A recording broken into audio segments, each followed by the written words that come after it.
Hello everyone. आज हम बात करने वाले हैं यूपीएससी की प्रिपरेशन स्टार्ट कैसे करें।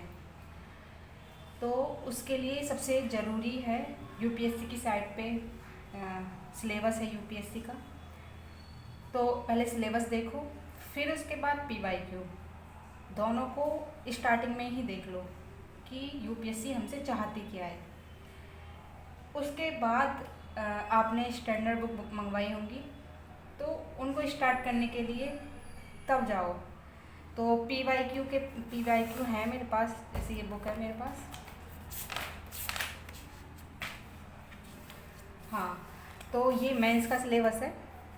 प्री का सिलेबस तो बहुत छोटा ही दे रखा है, तो मेंस का ही सिलेबस होता है। तो उसको देखते हैं। जैसे GS1 है, GS1 में पहला जो टॉपिक है वो है इंडियन हेरिटेज एंड कल्चर और वर्ल्ड हिस्ट्री। ठीक है, तो इसमें ये तो हिस्ट्री एंड कल्चर का हो गया। फिर उसके बाद सोशल इशूज़ आ जाते हैं, फिर ज्योग्राफी। ठीक है, 3 टॉपिक हैं हमारे मेंस में GS1 में। फिर GS2 की बात करें तो उसमें पॉलिटी है अपना, फिर सोशल जस्टिस है, फिर IR है। ठीक है, उसके बाद आ जाता है हमारा GS3 में लगभग 5 सब्जेक्ट हैं, जैसे इंडियन इकोनॉमी, फिर साइंस एंड टेक, उसके बाद डिजास्टर मैनेजमेंट, इंटरनल सिक्योरिटी, और एक इन्वायरमेंट का टॉपिक भी है इसमें छोटा सा। ठीक है, फिर उसके बाद GS4 में, तो ये GS4 का 7 टॉपिक हैं।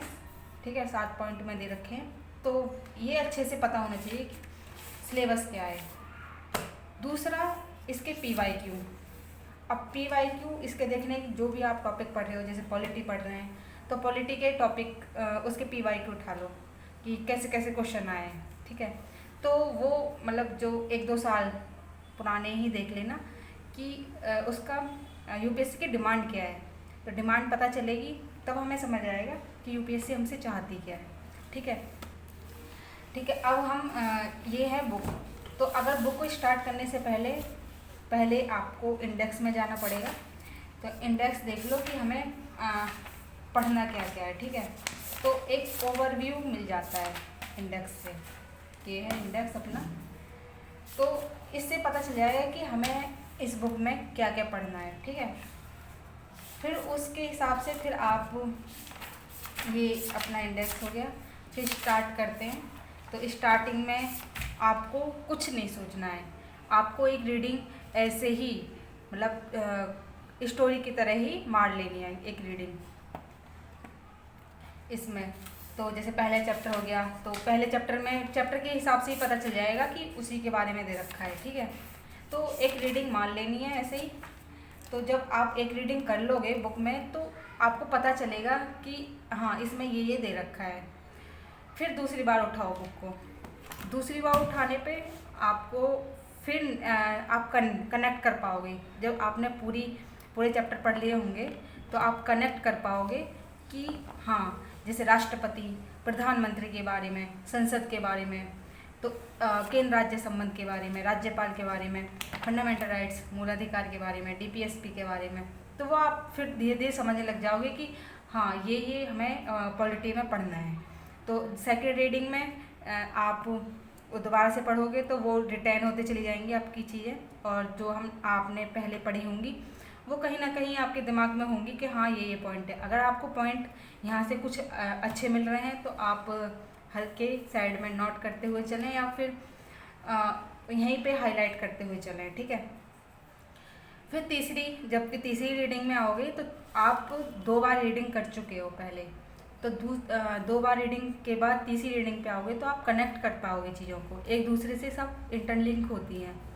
इस पार्लियामेंट है, पार्लियामेंट में हम राष्ट्रपति, लोकसभा, राज्यसभा ये पढ़ते हैं, प्रधानमंत्री, संसद समितियाँ वगैरह आती हैं उसमें। तो आप कनेक्ट कर पाओगे एक दूसरे की चीज़ें। अब मूल अधिकार है, मूल अधिकार और डीपीएसपी। तो मूल अधिकार कैसे, मतलब अधिकार क्या क्या प्रदान किए गए हैं, और डीपीएसपी कैसे है। तो डीपीएसपी कैसे हमें राज्य को कल्याणकारी बनाती है। बनाने के लिए वो कानून जब हम बनाते हैं कल्याणकारी भावना से, तो डीपीएसपी का उपयोग किया जाता है। ठीक है, जैसे कि एक वो आर्टिकल 40 में ग्राम पंचायत दे रखा है।